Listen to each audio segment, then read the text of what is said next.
So I've been seeing a lot of people talk about year-long chapters, and I'm pleasantly surprised at how many people are so passionate about this topic. This is something that I haven't talked about directly on this channel for a really long time, and I really don't think I've had a video that's been dedicated to it properly. Now, just like many of you, I always hated the idea of year-long chapters. I thought that Fortnite could never unleash its true potential if it was restricted to chapters being 1 year long. But after what I've seen over the course of the last year, I've come to realize that that's not true.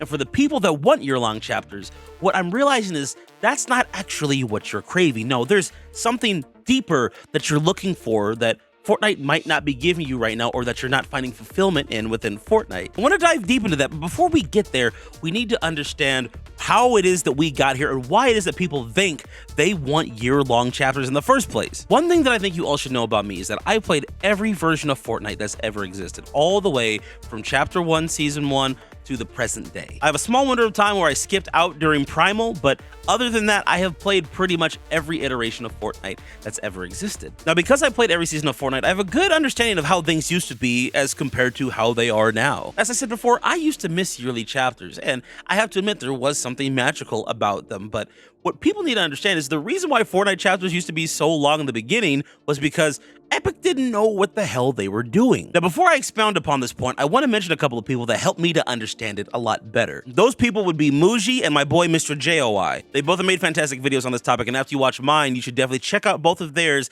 and subscribe to their channels. One thing that is very obvious when you played original Fortnite was how buggy it was, how much Epic Games didn't understand what it was that they were creating. You're talking about an era before really crazy live events, before huge significant map changes affected the entire way we played the game. Like, there were some of those things, or the seeds were being planted for those things, but they weren't in full effect like they are now. By Season 4, there was a storyline that was being developed and cultivated, but it was in its early stages. Because of that, what you'll notice is that there weren't a lot of map changes from season to season. Like, yes, there were a lot of updates, but the way the map flowed and the way the map just was presented to us didn't change a whole lot. If you don't believe me, go on Fortnite.gg and look for yourself. Let me give you an example. If I compare the Season X map to the Season 1 map of Chapter 1, I notice that there are a decent amount of changes. Enough that would equate to the changes that we see within about a year's time frame now on the Fortnite island. But if I compare the beginning of the Season 1 map to the end of the Season 1 map, or even the Season 2 or 3 maps endings, there are not a lot of map changes there. Now let's think about the way maps are updated in the modern day. Every season we get a significant biome change. Something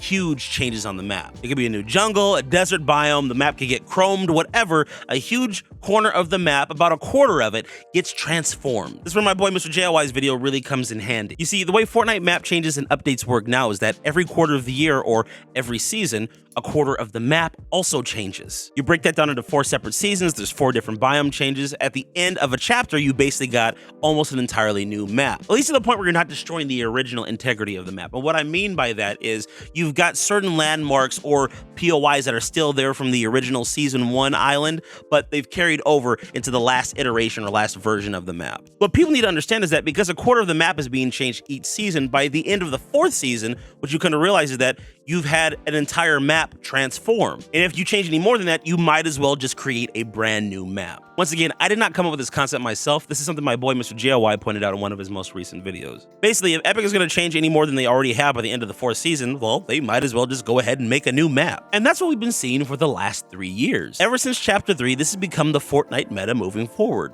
And in retrospect, I'm not sure if it's been such a bad thing. One of the arguments that I gave during the middle of Chapter 4 last year was that Epic Games couldn't give good, meaningful map updates if they were constantly having to work on the next chapter's map once the first one was released. If Fortnite is dedicated on having yearly chapters, if the chapters are going to be that short moving forward, if that's the new standard that we're setting, that ends up creating a really awkward loop. Think about it. The moment that they put out a new chapter, they have to start work on the very next one. So when Chapter 5 comes out, we have to start work on Chapter 6. If they were to slow down and make the chapters longer like they used to be, it'd be about 1.5 to 2 years on one map, but give us significant map changes, focus more on the gameplay element, and just making the current map as fun as possible. That would do more for us, more for the community, make the game more enjoyable than rushing out a brand new map every year, but barely seeing any updates or changes to that map. The problem with this argument is that I wasn't working off of complete information. Was it true that Epic Games was probably working on the next chapter once the current one was put in place? Absolutely. However, what's changed my perspective on this issue has been Fortnite OG and Fortnite Chapter 5. You see, Fortnite OG proved that Epic had the time and resources to construct 2 maps within the course of 1 year. They had to construct not only the Chapter 5 island, but also recreate the entire OG Fortnite island from scratch, all in the middle of Chapter 4. But what's been even more impressive to me is that Epic Games has proved that they can give consistent, meaningful updates all throughout the course of a chapter, even while working on the next one. Why do I say this? Because Myths Immortals, Wrecked, and Absolute Doom all had good, meaningful, consistent updates. I was concerned that Epic would spread themselves too thin, not only by working on yearly chapters, but by also having to do all the work on the metaverse. And although all those modes have their own teams, the Donald Musker interview proved that Epic Games had to pull resources from BR in order to facilitate and further the development of the new modes. At first glance, the Find It in Fortnite model seemed like a curse and a death sentence to BR. But honestly, it was Fortnite Wreck that really showed me that Epic could come up with a strong season theme and keep updates consistent for it throughout the course of an entire season, while also maintaining other aspects of the game. I know I've said this before, but regardless of how you feel about Wrecked, I think we can all agree that there were good, consistent updates all throughout the season, which is something that we hadn't seen as much in Chapter 4. Now listen guys, my point to everything that I've said so far is this. If we're comparing the updates from the classic era of Fortnite, that's Chapters 1 and 2, to the modern era of Fortnite and the corporate era, that would be Chapters 3 and 4, as well as Chapter 5. What you'll come to realize is that we're given the same amount of content in the newer chapters as compared to the old ones. It's just that it's condensed into a shorter time frame, at least in terms of significant map changes. Now listen, that doesn't mean that the execution of everything that Epic has done has been perfect. However, they have flooded us with a lot of content outside of just the Find It in Fortnite model. We've had consistent LTMs, we've had new BR-based modes that are also getting their own consistent updates,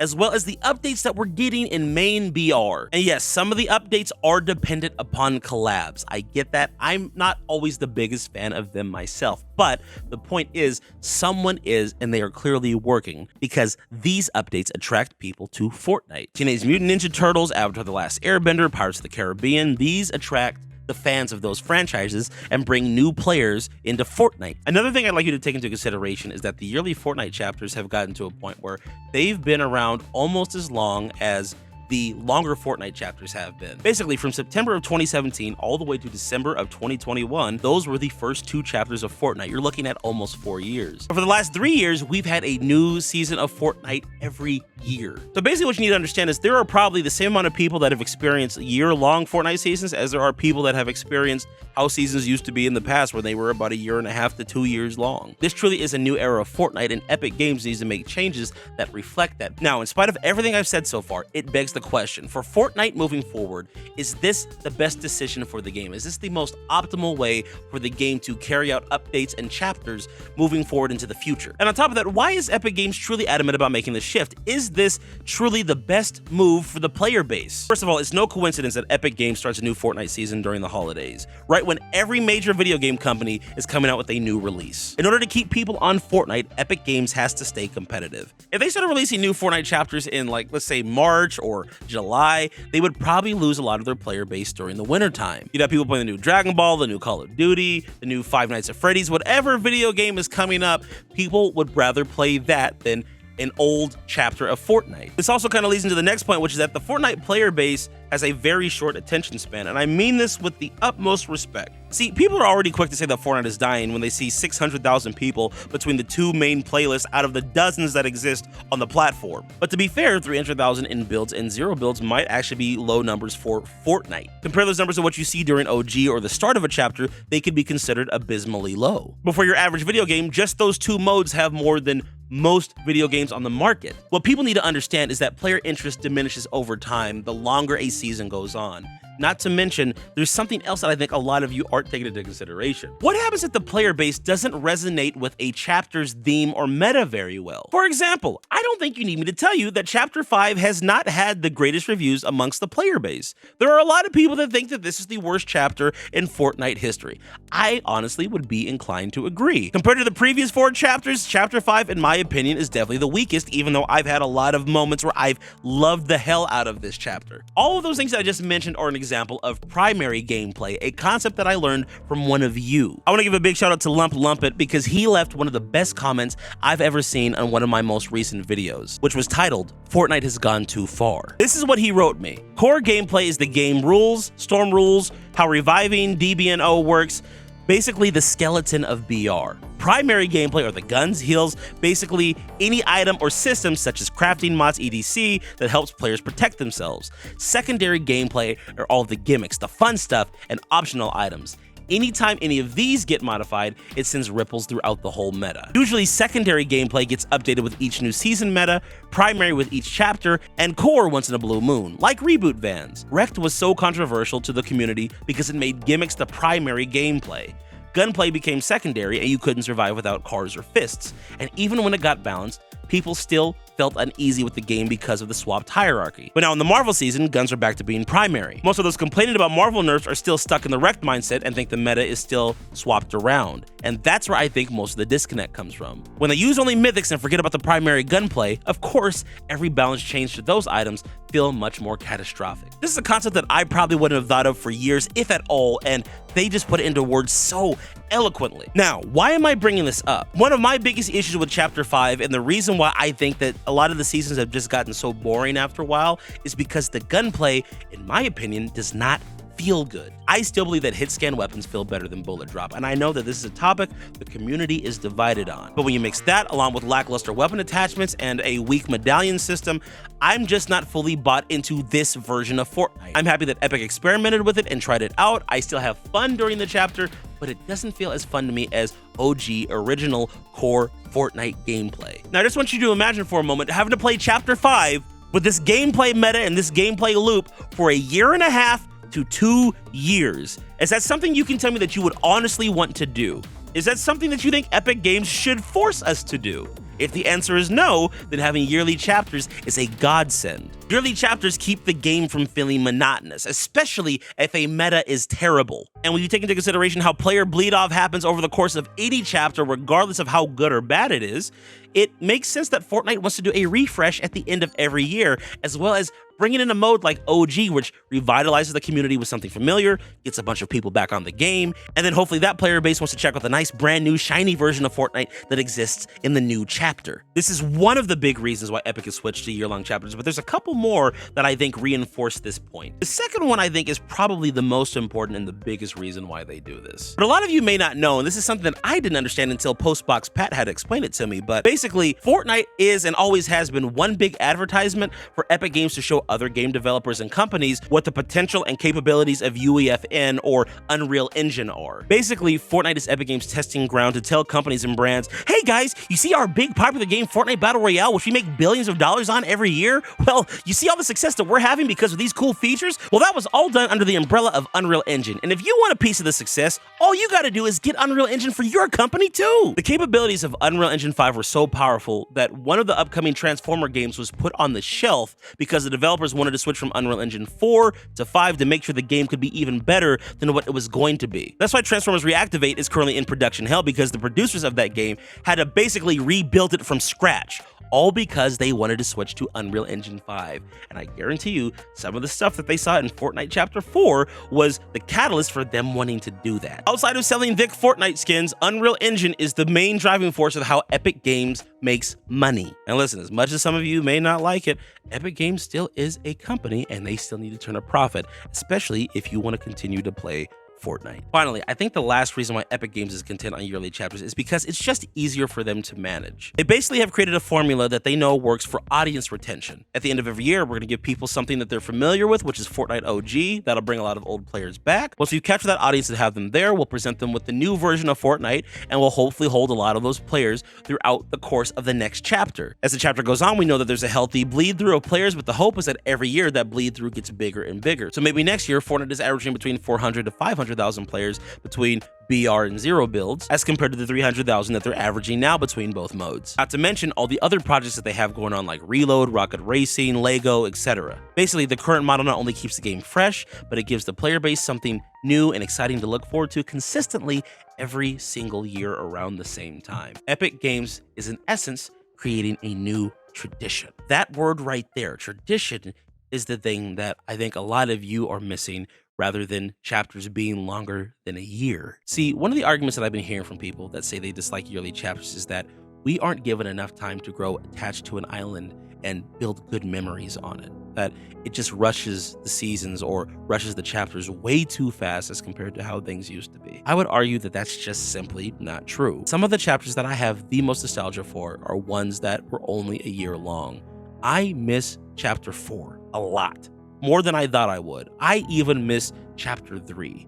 Those were two of my favorite chapters that I have ever played. I have so many good memories of playing on both of those maps, but I think it was because of something that I had missed out on during chapter 2, because I used to have a mindset that was very familiar or similar to a lot of you. Remember earlier in the video when I said I took a break during Primal? I had quit the game because I had just gotten bored. And quite frankly, the reason why I got bored is because I was playing Fortnite every day. I played Fortnite every day for, I think at that time, about 2.5 years, however long the game had been out. The only break I had taken was a week away on a vacation visiting family. But other than that, I played the game every single day for over 2 years straight. Doing that with any video game is going to get you burnt out. And because of that, I didn't really appreciate Primal when it was there. Now, do I still think that it's probably one of the weaker seasons of Fortnite? Absolutely. But was it truly bad?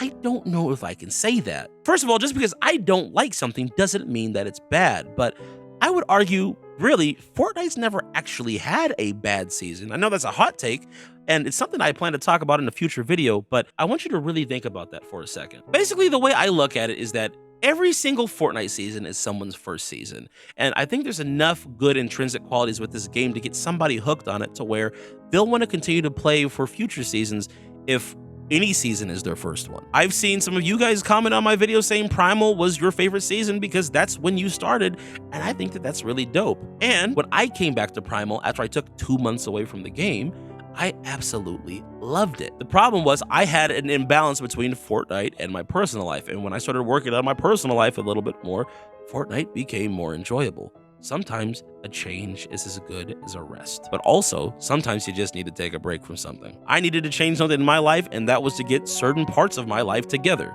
That also meant taking a break from Fortnite after playing it every single day. What I want you to understand is this. The reason why the longer chapters felt so good was because there were a lot of really awesome traditions that we were introduced to during that time that have kind of fallen by the wayside. The more I think about it, I think it's really the seasonal events that used to hit a little harder than they do now. As much as I love modern Fortnite and a lot of the things that have been presented to us, as well as the plethora of content that we get, there are a lot of things that classic Fortnite did a lot better. And one of those, I think, was the seasonal events. Even though I would prefer to get Fortnite Reload as opposed to a summer-themed update on the map with like ice cream and balloons and fireworks and stuff like that everywhere, I think that's only because that the summertime is just not my favorite time to play Fortnite. My favorite time is fall, and I have to admit, Fortnitemares has not hit the same in the last couple of years. I miss the fog and cube zombies and normal zombies and just the Halloween decorations. That was really cool to have that stuff back in the day. Same thing goes for Winterfest. I'm hoping that Fortnite knocks it out the park with Winterfest.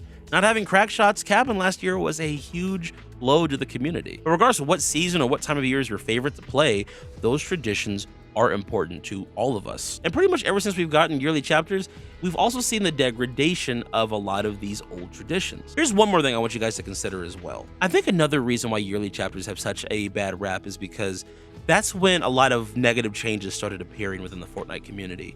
And it was all because Donald Mustard had left midway through Chapter 3. Storyline took a huge dip. Fortnite Fracture was an absolutely abysmal event. We didn't get any live events for about a year, and then the one that we did get following up to Fracture was just not what people wanted. It was a cool advertisement for what was to come, but it wasn't a traditional live event in the sense of what we're used to. Once again, it kind of coincides back into that idea of traditions. But the point that I'm trying to get across to you is that it's not that the yearly chapters are bad, it's more so the execution of them has been rough up until I would say this point. And this kind of ties back into my earlier point where I was talking about how my perception of yearly chapters has changed because of what's happened in Chapter 5. See, one of the things that Chapter 5 proved to all of us is that you can have really good storytelling and really good live events throughout the course of a year-long chapter. It's just it hadn't been done because the guy that was steering the ship had just left. Also, think about this. There is a reason why Tim Sweeney fought to keep Donald Mustard. Now, I have to say, Charlie Wynn is doing an amazing job, but this is only his first year, and what I've noticed is that it feels like Epic is getting its momentum back. We're getting the LTMs again, we're getting new modes added to the game. It looks like this Find It in Fortnite model is starting to balance out, and I like what I'm seeing even with that, even if I don't play all the modes. In conversations I've had with people at Epic Games, they are putting a lot of thought and consideration into gameplay and how things are going to be working moving forward. I think one advantage that I have to a lot of you guys is that I've seen a few things behind the scenes that show that Epic does not only genuinely care, but they do have the player base's best interest at heart, but they also have to balance out the business side of things, and that can be tough. And because of everything that they've gone through in the last year, between the layoffs, between Mustard leaving, the lawsuits, and the new metaverse Find It in a Fortnite model, there are a lot of balances and changes that were difficult to adapt to. But from what I've seen in Chapter 5, it looks like everything is smoothing out. We just need to be patient. And that was something that I didn't have during Fortnite Chapter 2. It's patience. I didn't appreciate what was being given to me when it was being given. Part of that, like I said, was because I had been playing the game so much, but also a lot of that came down to me just being young and not, having a bit more, well, once again, patience for the flow of the game. Epic Games doesn't need to give us every single thing we want when we want it right away. Sometimes it takes a while to build up to a greater goal. You guys have seen me do that on this channel with my growth, which, by the way, thank you for 50,000 subscribers. You guys have sincerely changed my life. And while you're watching this video, just, I will be at TwitchCon, and I'm hoping to meet a lot of you guys while I'm out there. But that aside, just know there are a lot of things that are coming to Fortnite that are going to change. The game is changing, transforming, and evolving. And I think if Epic Games is going to make the best version of Fortnite possible, which doesn't exist yet, I think the yearly chapter model is going to be the best way to do it. We just have to give Epic Games a little grace and be a little patient before we get there.